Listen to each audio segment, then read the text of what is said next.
రేపేమి సంభవించినో మీకు ఏమీ తెలియదు. ఈరోజు ఇది ఈ కార్యక్రమాలకు ముగింపు రాత్రి అయితే, చివరి కార్యక్రమం అయితే, చివరి కూడిక అయితే, నీ జీవితం నూతనంగా ప్రారంభమయ్యే రాత్రి కావాలి. నీ పాపేక్షణ దారిలో వెళ్ళిపోతున్న నీకు దారి మలుపు తిరిగి దేవుని వైపు మరలి క్రీస్తు యేసు ప్రతిష్ఠించిన నూతనమైన జీవమైన పరిశుద్ధమైన మార్గంలో నువ్వు నడవడానికి నువ్వు ప్రయత్నించాలి. ఆ ఉద్దేశంతో ఈరోజు వినబోయే మాటలు పట్టుదలతో ఆ మాటలను నీ హృదయంతో పట్టుకోవాలని నేను ప్రయత్నంగా కోరుతూ ప్రార్థన ద్వారా దేవుడు వాక్యంలోకి వెళ్దాం. తలలో వచ్చుకున్నాం. ప్రేమ కలిగిన తండ్రి, నమ్మకమైన దేవ, శాశ్వతమైన ప్రేమతో షరతులు లేని, హద్దులు లేని, కాల పరిమితి లేని నీ ప్రేమతో నీ ప్రియమైన కుమారుని మా కొరకు చంపి నీ ప్రేమను ప్రత్యక్షపరిచారు. తండ్రి, ఆ ప్రేమను గ్రహించిన వారు ధన్యులు. ఇదిగో ఈ రాత్రి మరొకసారి అల్పును అయోగ్యుడుగా ఉన్న నన్ను మీరు నిలబెట్టిన తరుణంలో నాగరిక బిడ్డలందరినీ మీ పాదాలు చేస్తూ ఉన్నారు. తండ్రి, ఈ రాత్రి అయినా మీ బిడ్డల్లో మార్పు తీసుకురావడానికి నా ప్రయత్నంలో గొప్ప చూపండి. నీ ఆత్మ సహాయంతో నడిపించండి. నీ మాటలతో కఠిన బారిన రాయిలాగా కఠినపరచబడిన గుండెలను మాంసపు గుండెగా మార్చండి. మారు మనస్సు, నూతన జన్మ అనుభవాల్లోకి నడిపించండి. నీ వైపు మరలున్నట్లు సిలువలో దొంగ మారు మనసు పొంది, క్షమాపణ పొంది, పశ్చాత్తాపంతో నీ రాజ్యానికి వారసులు అయినట్లుగా ప్రభా జరగలిగిన ప్రతి బిడ్డను మీ పాద పద్మములకు చేరుస్తూ క్రీస్తున్నాము. ఈ ప్రార్థనలు అడుగుచున్నాము తండ్రి, ఆమేన్. ప్రియమైన దేవుని వల్ల యేసు ప్రభు రెండు కాళ్ళు కలిపి ఒక శీలగా కొట్టబడి, రెండు చేతులు కుడి ఎడమల వైపుకు చాపబడి మేకులతో కొట్టబడిన ఆ మరణాన్ని చూస్తున్న కింద యూద మతాధిపతులు ఆ శిలువ మరణాన్ని అవమానకరమైన మరణముగా, శాపగ్రస్తమైన మరణముగా తోరణాడి అపహాసం చేశారు. ఇది శాపగ్రస్తమైన చావు అని తలలోచుచూ వారు అపహసించారు. అన్యులుగా చెప్పబడిన రోమిలు వారు రాజకీయ పరిధిలో ఆలోచిస్తారు కనుక, మేము బలవంతులము, ప్రపంచంలో అన్ని రాజ్యాలను హస్తగతం చేసుకున్నాం, మేము ఏ ఒక్కరినైనా మా కాలు కింద చెప్పుల తొక్కగలము, మా ఇనుప దండంతో ఏలగలము అని సిలువలో వేలాడుతున్న యేసుక్రీస్తుని బలం లేని చేతకాని వాడు అని వాళ్ళు, చేతకాని చావురా ఇది అని వాళ్ళు ఆలోచిస్తున్నారు. ప్రపంచంలో జ్ఞానవంతులుగా చెప్పబడిన గ్రీసు దేశస్థులకు సిలువ వేయబడిన యేసు సిలువ వార్తను తీసుకుని వెళితే, ఇది వెర్రితనంతో చేసిన పని, ఇది తెలివి తక్కువ పని, ఈ సిలువ చావు పని తెలివి తక్కువ వెర్రి పని అని సిలువ వార్తను వెర్రితనంగా తిరస్కరించేశారు. అందుకని బైబిల్లో పౌరులు గ్రీసు దేశస్తుల గురించి, యూదుల గురించి, రోమిల గురించి ఒకే మాటలు ఏమన్నారో తెలుసా? సిలువను కూర్చిన వార్త నశించున్న వారికి వెర్రితనము కానీ, అది రక్షింపబడే మనకైతే దేవుని శక్తి. యూదులు శాపగ్రస్తమైన చావుగా పరిగణిస్తే, రోమీలు చేతకాని చావుగా పరిగణిస్తే, గ్రీసు దేశస్తులు వెర్రి చావుగా దాన్ని పరిగణిస్తే, పత్రికలు 14 పత్రికలు బైబిల్ గ్రంథంలో లిఖితపూర్వకంగా లిఖించిన పౌలు ఆ సిలువను ఏమంటాడో తెలుసా? నేను మీ మధ్యకు వచ్చినప్పుడు సిలువను తప్ప నేను ఏమీ ఎరుగను అని కొరింథీయులకు ఉత్తరాన్ని రాశాడు, కన్నీళ్లు పెట్టుకుంటూ. గలతీయులకు ఉత్తరాన్ని రాస్తూ ఏమంటాడో తెలుసా? నేను సిలువ యందు తప్ప మరి దేని యందు అతిశయించను, దాని యందే నేను అతిశయిస్తాను. శాపగ్రస్తమైన చావు అందు నేను అతిశయించడం ఏంటి? పౌలు అతిశయించడం ఏంటి? చేతకాలు చావును రోగులు అనుకుంటే దాని యందు నేను అతిశయిస్తాను, అదే నా అడ్రస్, అదే నా చిరునామా అని పౌలు అనడం ఏంటి? ఇది వెర్రి పని కదా అనుకుంటే ఇది నాకు జ్ఞానం అని పౌలు అనడం ఏంటి? ఈరోజు అన్యజనులుగా హైందవ సహోదరులు, బుద్ధిజాన్ని తీసుకున్న వాళ్ళు, జుడాయిజం కలిగిన వాళ్ళు, ఎన్నో మతాలుగా విడిపోయిన మన దేవుని కుమారులైన కుమార్తెలైన జాతులుగా, కులాలుగా, మతాలుగా, ఖండాలుగా విడిపోయిన వాళ్ళు యేసుప్రభు మరణ వార్తను తీసుకుని వెళితే అపహసించి మనుషులకు సిలువ వార్తలో ఏముందని పౌలు మాట్లాడాడో ఇక్కడ కూర్చున్న మీకు కూడా మరొకసారి తెలియాలి. చాలాసార్లు నువ్వు మరణ వార్త విన్నావు, కానీ ఈ కఠిన హృదయాన్ని మార్చలేదేమో. ఒకసారి ఈ రాత్రి చివరి రాత్రి ఏమో నేను బ్రతుకులాడుకుంటున్నాను పిల్లారా. ఎందుకు దాని యందు అతిశయిస్తున్నాడు? ఎందుకని దేవుని శక్తి జ్ఞానం అని పౌలు నా చిరునామా సిలువే అంటాడు. ఆ సిలువ దగ్గరే నేను చచ్చాను, ఆ సిలువ దగ్గరే నేను బ్రతికాను, ఆ సిలువేగా మనకు జీవం, ఆ సిలువేగా మనకు శరణం. ఏది చేతకాడో అది నాకు ఆధారము, ఏది పనికిరాదు అనుకున్నారో అది నాకు పనికొచ్చే, ఏది బలహీనమైనదని ప్రపంచం అంటుందో అది నాకు బలాన్ని తెచ్చిందే అని పౌలు ఏ రుచిని కలిగి, ఏ భావాన్ని కలిగి, ఏది అనుభవించి, ఏ స్థానంలోకి వచ్చి ఆ సిలువ గురించి పౌలు మాట్లాడుతున్నాడో నీకు తెలియాలి. జాన్ పైపర్ అనే ఒక రచయిత, ఒక దేవుని సేవకుడు క్రీస్తు మరణించడానికి 50 కారణాలని ఒక చక్కని పుస్తకాన్ని ఆయన రాసుకొచ్చాడు.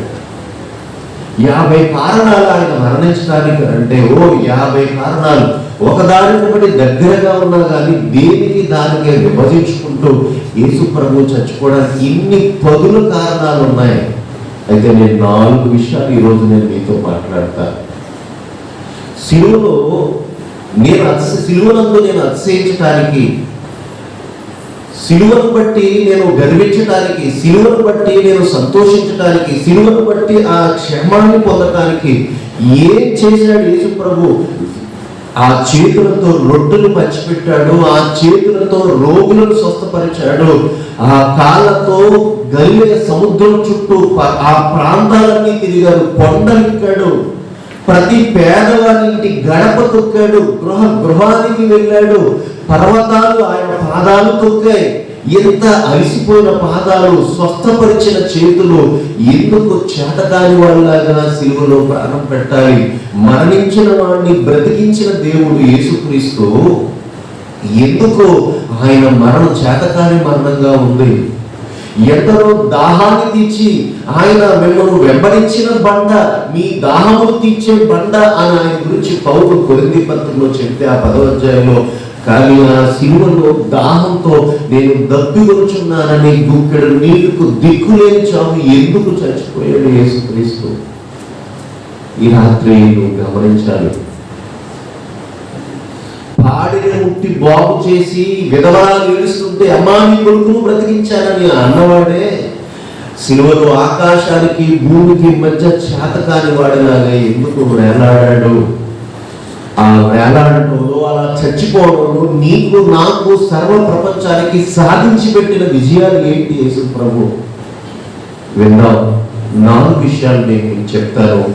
ఒక్కొక్క మాటలో దయచేసి మనం ముందుకు వెళ్దాం. మొట్టమొదటి మాట, ఆయన మనకు సిలువ ద్వారా మన పాపములకు క్షమాపణను గ్రహించాడు. సిలువలో పాప క్షమాపణ. పాప క్షమాపణ అంటే తేలికగా మీరు తీసుకోకండి ప్రియులారా. వాక్యాన్ని చదువుదాం. గెత్సెమనే తోటకు యేసు ప్రభు వెళ్ళక మునుపు శిష్యులందరినీ తన దగ్గరికి పిలిచారు. పిలిచి నేను ఉదయకాలం చెప్పినట్లుగా ఒక ద్రాక్షారసపు పాత్రను తీసుకున్నారు. అప్పుడు ఆయన ఇలా మాట్లాడుతున్నాడు. మత్తయి సువార్త 26వ అధ్యాయము 28వ వచన భాగాన్ని ఒకసారి చూద్దాం ప్రియులారా. 26-28లో ఆయన గిన్నె పట్టుకున్నారు చూడండి. ఇది నా రక్తము. ద్రాక్షారసం పాత్ర పట్టుకుని సిలువకు వెళ్ళబోయే ముందు గెత్సేమనే తోటలో వేదన పడక మునుపు ఆయన ఏ విధంగా తనను తాను ప్రిపేర్ చేసుకుంటున్నాడు సిలువ మరణానికి.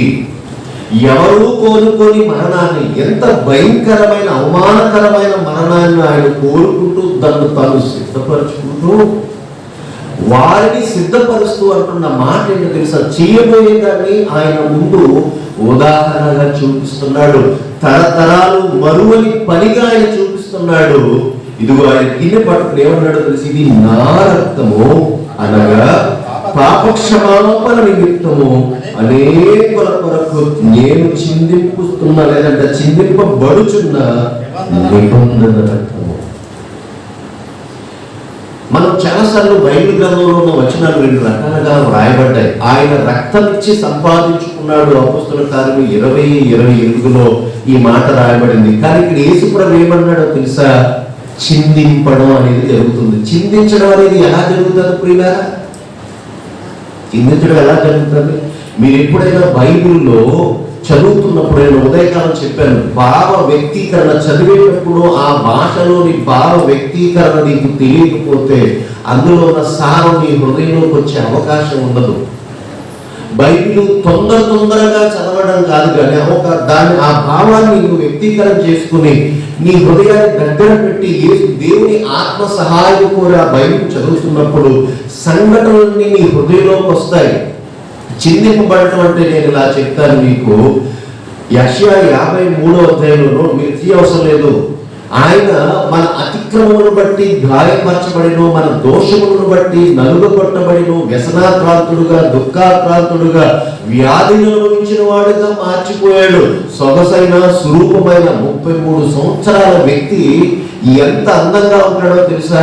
ఆ హోందాగా ఉంటాడో తెలుసా? ఆ హృదయం, ఆ ముఖఛాయ తేట తెల్లముగా ఆకర్షించే విధంగా ఉంటుందో తెలుసా ఒక యవ్వనస్తుడిది. అలాంటి యవ్వనస్తుడైన యేసుక్రీస్తు భక్తిహీనుడమైన మన కొరకు ఎలాంటి త్యాగాన్ని కొడిగట్టాడో తెలుసా? రక్తం ఇవ్వటం అంటే చిరంజీవి గుచ్చి తీసుకోవడం, ఏసీ రూమ్ లో పెట్టి పడుకోబెట్టి తీసుకోవడం కాదు ప్రియుడా. అన్న కయపాల యొక్క మందిరాల్లో, గబ్బత అనబడుతున్న ఫిలాతు మందిరంలో నక్కలాంటి దౌర్భాగ్యుడైన హేరోదు యొక్క న్యాయం ఆ మందిరంలో, ఆ తీర్పు మందిరంలో తిరిగి ఫిలాతు సైనికులు, రోమా సైనికుల మధ్య కొరడా దెబ్బలు నలగొట్టబడిందంటే ఆ శరీరం, ఆ నలగొట్టబడుతున్న శరీరంలో నుంచి చిందింపబడింది ఆ తనువు. అతి కాంక్షణీయుడుగా, మనోహరుడుగా, సుందరమైన వాడుగా, ఎంతో అందమైన యేసుక్రీస్తు యొక్క శరీరంలో ఉండే కొరడా దెబ్బలు కొట్టబడుతున్నప్పుడు, ఆయన శరీరం నలగొట్టబడుతున్నప్పుడు ఇవ్వబడింది కాదు ప్రియులారా, అది చిందింపబడిన రక్తం. ఎందుకయ్యా సిలువలో ఎంత పని చేశావు? ఎందుకయ్యా రోమా సైనికుల మధ్య, కొరడా దెబ్బల మధ్య, కాళ్ళ తన్నుల మధ్య, పిడికిలు బిగించి గుద్దిన గుద్దుల మధ్య ఎందుకయ్యా నలగొట్టబడి చిందించావు రక్తాన్ని అడిగితే ఆయన ఏమంటాడో తెలుసా? నీకు నీ పాపములకు క్షమాపణ కలగాలంటాడు. క్షమాపణ లేని హృదయం సంతోషంగా ఉండదు ఇలా. క్షమాపణ లేని హృదయం సంతోషంగా ఉండదు. నేను మీకు ఒక మాట చెప్పాలి. తప్పిపోయిన కుమారుడు చరిత్ర మనకు తెలుసు. యేసుక్రీస్తు 15వ అధ్యాయంలో లూకాసు వార్తలో యూదులకు అసలు నచ్చని విషయం అది. పందులు మేపడం అంటే అసహ్యమైన పని. ఆ కొడుకు పందులు మేపిన స్థితికి దిగజారిన తర్వాత, ఆస్తిని అమ్ముకుని వేషలతో తిని పాడు చేసుకున్న తర్వాత వాడు ఆ పశ్చాత్తాప హృదయంతో, అపరాధ భావంతో కృంగిపోతుంటే బుద్ధి వచ్చి ఒక చోట కూర్చుని నాన్న దగ్గర పనివాడికి సమృద్ధి, కొడుకునై ఉండి భిక్షలు ఎత్తుకుంటున్నాను, లేదు మా నాన్న దగ్గరకు వెళ్తాను అని వెళ్ళి నాన్నతో ఏమన్నాడని సిద్ధపడ్డాడు తెలుసా? క్షమాపణ కోరతాను, పనివాడిగా పట్టాడు, అన్నం పెట్టు చాలని అడుగుతాను అనుకున్నాడు. ఆ హృదయం తండ్రిని క్షమాపణ కోరే వరకు కూడా విలవిల్లాడిపోయింది ప్రియులారా. మనశ్శాంతి లేదు. క్షమాపణ లేనివాడు మనశ్శాంతిగా ఉండలేడు ప్రియులారా. తండ్రి దగ్గరికి ఎప్పుడైతే వెళ్ళాడో, తండ్రి ఎప్పుడైతే క్షమించాడో, ఆ ఇంటిలో వచ్చిన ఆనందం ఏంటో తెలుసా? క్రొవ్విన ఎద్దులు పోసాడు, పనివారినందరినీ పిలిచాడు. నా కొడుకు తప్పిపోయి దొరికాడు, చనిపోయి బ్రతికాడు. ఈ సంతోషం యుక్తమైన సంతోషం, మీరు తిని సంతోషించనన్నాడు. ఆ ఇల్లంతా సంతోషంతో నిండిపోయింది. వాళ్ళందరూ చూస్తుంటే వాడి జీవితం యొక్క వాలకం వచ్చినప్పటికీ లోపల సంతోషించే సమయానికి ఎలా ఉందో తెలుసా? వాడి చేతికి ఉంగరము, వాడి కాళ్ళకు విలువైన జోళ్ళు, తెల్లని చక్కని రాజసాన్ని వ్యక్తిగా కనబడేటట్టుగా మంచి దుస్తులు కట్టించాడు, తలకు తైలం పెట్టించాడు. నాన్న అలా పట్టుకుని కొడుకు నా కొడుకురా అంటే క్షమాపణ పొందిన కొడుకు ఎంత ఆనందపడతాడో, పాప క్షమాపణ పొందిన నీవు కూడా యుక్తమైన దేవునితో ఆ సంబంధాన్ని కలిగిన సంతోషాన్ని నువ్వు అనుభవిస్తావు. నువ్వు ఎప్పుడైనా సరే పాపాన్ని క్షమించమని తండ్రిని అడుగునంటే గీర చేసి హృదయాన్ని కఠినం చేసుకుని, ఎందుకయ్యా ఇంకా తర్వాత వచ్చే శాపాన్ని మూట కొట్టుకుంటావయ్యా నువ్వు? అమ్మా, నీ అసంతోషానికి, నీ అశాంతికి కారణం ఏంటో తెలుసా? లోపల పేరుకుపోయిన పాపమే కదా, దానికి జీతము మరణమే కదా. అది దేవుడు నిన్ను ఆ పాపం నుంచి విడిపించబడటానికే కదా, ఆ పాపానికి క్షమాపణ ఇవ్వడానికే కదా. ఆయన విలువైన నిర్దోషమైన పాపము చేయని యేసుక్రీస్తు పాపము చేసిన నీ కొరకు తన రక్తాన్ని కార్చాడు.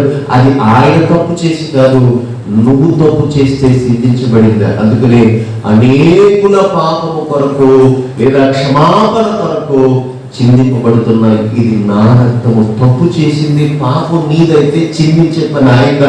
ఏంటి సంబంధం తెలుసా? తల్లి గర్భంలో ఉండగానే తన కన్నులతో నిన్ను చూసుకున్న దేవుడు.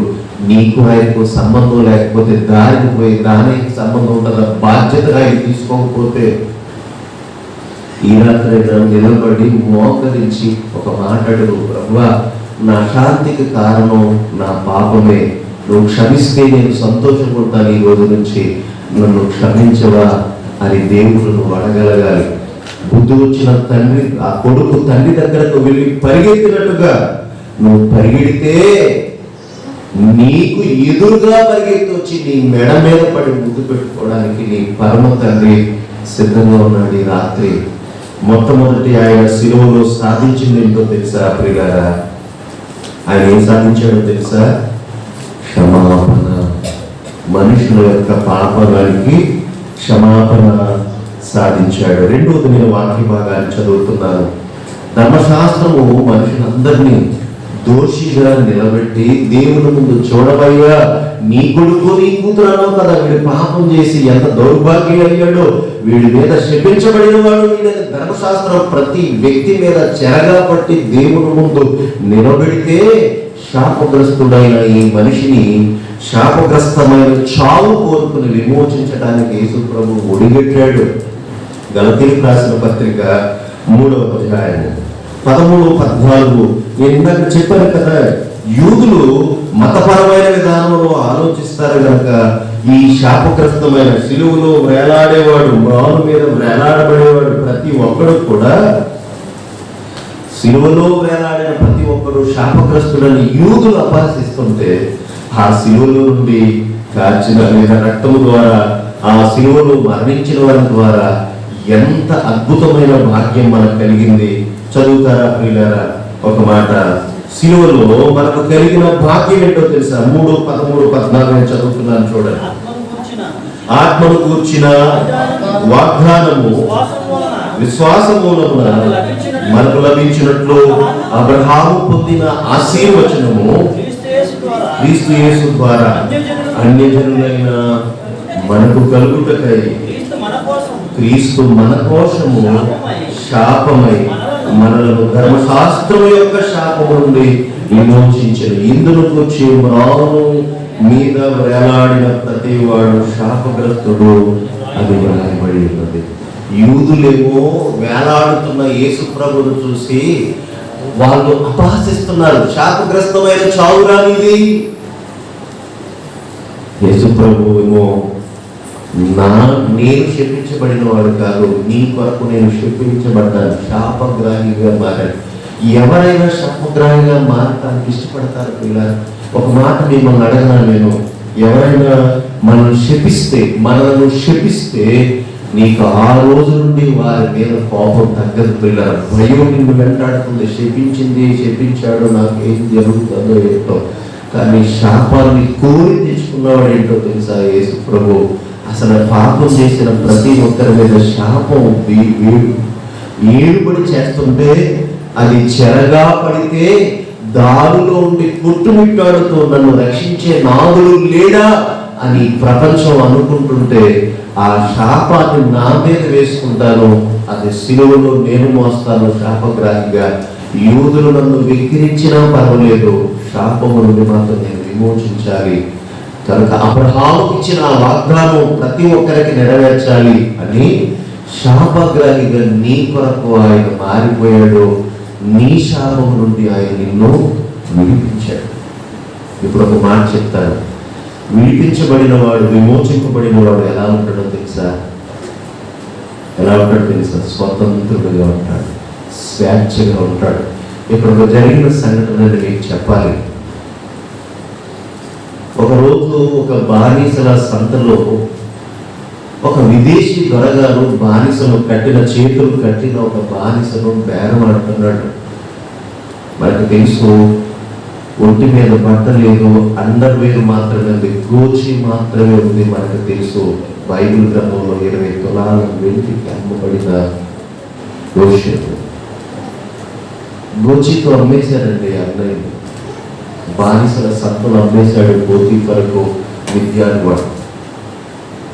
ఒకరోజు బానిసల సంతలో బానిసలను ఇలా కట్టి అమ్ముతుంటూ ఒక విదేశీ దొరగారు చూసి, ఈ బానిస నేను కొనుక్కుంటానని పదే ఆ బానిస వైపు చూస్తుంటే, కట్టిన ఆ బానిస వైపు చూస్తుంటే, ఆ బానిస నన్ను కొనుక్కుంటే, ఏదైనా స్వదేశీ వాడే నన్ను కొనుక్కుంటే కనీసం బానిసగా ఉన్న నా వాళ్ళందరూ చూసుకుంటూ బతికేస్తాను ఆ బానిస చెరలో అనుకుంటుంటే, ఈ విదేశీ ద్వారా అతన్ని పదే చూస్తూ ఈ బానిసను కొనాలంటే ఈ విదేశీ ద్వారా కొంటే నేను విదేశంలో పోతాను, అక్కడ చెరలో ఉంటాను, నువ్వేమించో లేడేమో అనుకుని కృంగితో తను ప్రత్యక్షంగా ఏం చేస్తాడో తెలుసు. విదేశీ ద్వారా కొనుక్కోకూడదని ఆ విదేశీ ద్వారాను చూస్తూ బూతులు దూషణ మాట్లాడుతూ విదేశీ ద్వారాను అసహించుకుంటుంటే, ఎంత అసహించుకున్న విదేశీ ద్వారా మాత్రం బానిస వైపు చూసి నేను అతనే కొనుక్కుంటానని బేరమాడాడు. ఇక చచ్చాను, నా జీవితం అయిపోయింది, నా దేశానికి నా బంధువులకి నేను చూసుకునే ఆ భాగ్యం కూడా లేదు, నేను ఈ దేశాన్ని విడిచిపెట్టి చెరలో ఆ బానిస ఆ యజమాని వైపు నేను వెళ్ళిపోవాలనుకుని కలునీళ్ళు పెట్టుకుని చేతకాని వాడుగా అలాగే కృంగుదలతో చేతులు కట్టబడిన వాడుగా ఉంటే వాడిని కట్లు విప్పి అమ్మిన వాడు యజమాని ఇదిగో పత్రం రాసిచ్చాడు, ఇక నుంచి ఇతను నీ బానిస. ఇప్పుడు దొరగారు తీసుకుని ఈ పత్రాన్ని తీసుకుని రా నా కూడా కొంత లెక్క తీసుకుని వెళ్ళిన తర్వాత ఏడుస్తూ వెనకాలే, నేను ఇక నా బ్రతుకైపోయింది, నా వారందరికీ దూరం అయిపోయింది అనుకున్న ఆ బానిస దగ్గరికి ఆ యజమానుడు కొనుక్కున్న విదేశీ ద్వారా నిలబెట్టి, ఇదిగో ఇది నీవు నా వాడవు, నా బానిసవు, శాశ్వతమైన బానిసవుగా నేను కొనుక్కున్నాను, అయితే ఇది నీ ఎదురుగున్న నీ పత్రాన్ని చింపేస్తున్నాను, నేను విడిచిపెడుతున్నాను, పట్టును తిప్పుతున్నాను, నువ్వేం చేసుకుంటావు ఏంటో. వెనచేయించిన బానిసను స్వేచ్ఛగా వదిలేసిన బానిస ఎలా ఉంటాడో తెలుసా? పంజరులో నుంచి విడిచిపెట్టిన పక్షి ఆకాశమంతా నాదే అని గగనతలానికి ఎగిరి ఆ నీలి ఆకాశమంతా నాదే అని ఎంత స్వేచ్ఛను అది చెప్పుకుంటుందో తెలుసా? ఎన్ని కేకలు పెడతాదో తెలుసా? స్వేచ్ఛగా శాపము నుండి విమోచించబడిన వాడు స్వతంత్రుడై స్వేచ్ఛగా నా జీవితాన్ని ఇదిగో శాపము నుండి నన్ను విడిపించాడు నా యేసు, శాపగ్రాహిగా మారని. అలాగే బ్రతుకు నుండి సంవత్సరాలు దేవుడిచ్చిన ఆయుష్కాలం అంతా విమోచించిన ఆ గొప్ప ఆ యేసుక్రీస్తు, విమోచించిన శాపము నుండి విమోచింపబడిన యేసుక్రీస్తు యొక్క ఆ ఇచ్చిన స్వేచ్ఛను యేసుక్రీస్తు గురించి చెప్పుకుంటూనే జీవితాంతం బ్రతుకుతాడు. ఆ బానిస ఏం చేశాడో తెలుసా? అందరూ లాంటి యజమానులు కాదు, నీకు నేను శాశ్వత బానిసగా బ్రతుకుతాను. కాళ్ళు పట్టుకుని యజమాని కూడా వెళ్ళిపోయాడు పిల్లల బానిస. ఎందుకంటే నీ దగ్గర ఉన్న స్వేచ్ఛ నాకు ఇంకెక్కడా లేదు. నన్ను విడిపించిన వాడు నీవే. క్షమించబడిన వాడు సంతోషంగా ఉంటాడు, విమోచించబడిన వాడు స్వేచ్ఛగా ఉంటాడు. మూడోది, సిలువలో మనకు సమాధానం దొరికింది. కొలస్సీలకు రాసిన పత్రిక, చేతకాన్ని అనుకున్నారు కదా, వెర్రిదనుకున్నారు కదా, ఇది అవమానకరమైన శాపగ్రస్తమైన అనుకున్నారు కదా, లేదు. రొట్టెలు పంచిన చేతులు ఎందుకు చీలకు ఇచ్చాడో తెలుసా? చంపబడి చచ్చిపోయిన వారిని బ్రతికించిన ఆయన ఎందుకు చంపబడుతున్నాడో తెలుసా? ఇదిగో వీటిని ఆయన సాధించడానికి. కొలస్సీలకు రాసిన పత్రిక 1వ అధ్యాయం 19వ వచనం 20వ వచనం, ఆ తర్వాత 22వ వచనం నేను చదువుతాను. నేను కంటిన్యూగా చదువుతాను. ఆయన యందు సర్వ సంపూర్ణత నివసింపవలెననియు ఆయన శిలువ రక్తము చేత సంధి చేసి, ఏ రక్తం అది? శిలువ రక్తము చేత సంధి. సంధి అంటే తెలుసు కదా మనకు, ఇద్దరికి సంబంధాన్ని కుదిర్చేది, శత్రుత్వాన్ని తీసి సంబంధాన్ని కలిపేదాన్ని సంధి అంటారు. సంధి చేసి, దేని చేత? శిలువ రక్తము చేత సంధి చేసి, ఆయన ద్వారా సమస్తమును, భూలోకమందున్నవైనను పరలోకమందున్నవైనను వాటినన్నిటినీ ఆయన ద్వారా తనతో సమాధానపరచుకోవాలి తండ్రికి అభీష్టమైంది. 22వ వచనం, తన సన్నిధిని పరిశుద్ధులుగాను నిర్దోషులుగాను నిరపరాధులుగాను నిలవబెట్టుటకు యేసుక్రీస్తు మాంసయుక్తమైన దేహమందు మరణము వలన ఇప్పుడు మిమ్మును దేవునితో సమాధానపరిచింది. నేను చెప్పనపోయినా, నీకు నాకు గొడవ వచ్చినట్టుకోండి, నేను చచ్చిపోతే గొడవ ఆగిపోతాను. నీకు ఇతర వాడికి గొడవ వచ్చిందనుకోండి, వైద్యం వచ్చిందనుకోండి, వాడు చచ్చిపోయినా నువ్వు చచ్చిపోయినా ఆ గొడవ సమాధి అయిపోతుంది.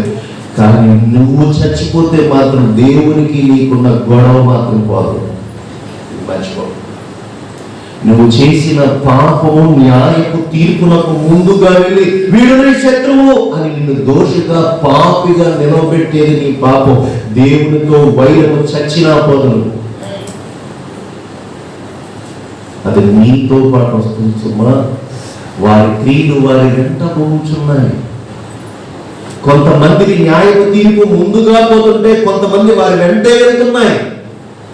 నువ్వు చచ్చిపోతే దేవుడికి నీకున్న శత్రుత్వం చచ్చినా పోదు. తరతరాలు మండే అగ్ని గుండములో నాశనము కాని నీ ఆత్మను ఆరని అగ్నిలో ఆయన చంపుతూనే ఉంటాడు. ఎంత శిక్ష నుండి తప్పించడానికి దేవుడితో సమాధాన పడడం తప్ప వేరే అవకాశమే లేదు. ఎందుకయ్యా దేవా అంత ఉగ్రత మనిషి మీద అంటే, ఒరే ఎంత ప్రేమ కురిపించినా నా కుమారుని కూడా నీ కొరకు చంపుకున్నా నీ ఆ ప్రేమను నువ్వు ఖాతరు చేయలేదు. ఆయనను తొక్కి లోకేశ వైపు ముందుకు వెళ్ళావే, స్వేచ్ఛను కోరుకున్నావే. లోకంలో ఉన్న స్వేచ్ఛ చాలా చిన్నది, భయంకరమైనది. నిజం చెప్పమంటారా, లోకంలో నువ్వు కోరుకునే స్వేచ్ఛ, నువ్వు బానిస సంఖ్యలో ఉన్న స్వేచ్ఛ, నిజమైన స్వేచ్ఛకు నీకు అర్థం తెలియట్లేదు. ఒక మాజీ క్రైస్తవులు అంటే ఒక బుద్ధిహీనురాలు, నాకు స్వేచ్ఛ లేకుండా చేస్తుందండి బైబిల్, నన్ను భయపెడుతుందండి బైబిల్, ఇలాంటి బైబిల్ నాకెందుకండి, నాకు స్వేచ్ఛగా నాకు ఇష్టమైనట్టు బ్రతుకే బ్రతుకు, ఇచ్చే గ్రంథం కావాలి, ఇచ్చే దేవుడు కావాలి అని అంటుంది పనికి మారిన ఘటన. నువ్వు పాపానికి దాసుడవు, నువ్వు పాపానికి బాధిస్తుడవు. అందులో ఉండి స్వేచ్ఛ అనుకుంటున్నావే, అది స్వేచ్ఛ అనుకుంటున్నావా? నీకు నచ్చినవి నీవు నెరవేర్చుకుంటే అది స్వేచ్ఛ అనుకోకు. యవ్వనొస్తున్నారా నచ్చినట్టుగా బ్రతకడానికి నిన్ను వదిలేస్తున్నారంటే నువ్వు ఆల్రెడీ బానిసవు. దేవుడు నీకు అడ్డొచ్చాడంటే నిన్ను విడుదల చేయడానికి ఆయన ముందుకు వచ్చాడు. ఇది మర్చిపోకు. దేవుడితో ఉన్న వైరం చచ్చిన తర్వాత కూడా వస్తే అది నీకు ప్రమాదం కనుక బ్రతుకుండగానే ఆలోచించే విచక్షణ జ్ఞానం ఉండగానే ఇంద్రియాలు సరిగ్గా పనిచేసే ముందే దేవుడు నీతో చెప్పే మాట తెలుసా, నిన్ను నాతో సమాధానపరచుకోవడానికి, శత్రువైన నీవు నాతో సమాధానపరచబడటానికి ఇదిగో నాకు అత్యంత సంబంధమైన సమాధానం ఉన్న ప్రియమైన కొడుకుని నేను చంపేస్తున్నాను. ఈ మాట పుచ్చుకున్న యేసుక్రీస్తు భూమి మీదకి వచ్చి శిలువలో నేను ఎందుకు చచ్చానో తెలుసా, ఎందుకు మరణిస్తున్నానో తెలుసా? ఈ వైపు ఉన్న దేవునితో, తండ్రితో, శత్రువైన మనుషులతో ఈ రెండు చేతులు కలిపి ఇలా కలపటానికే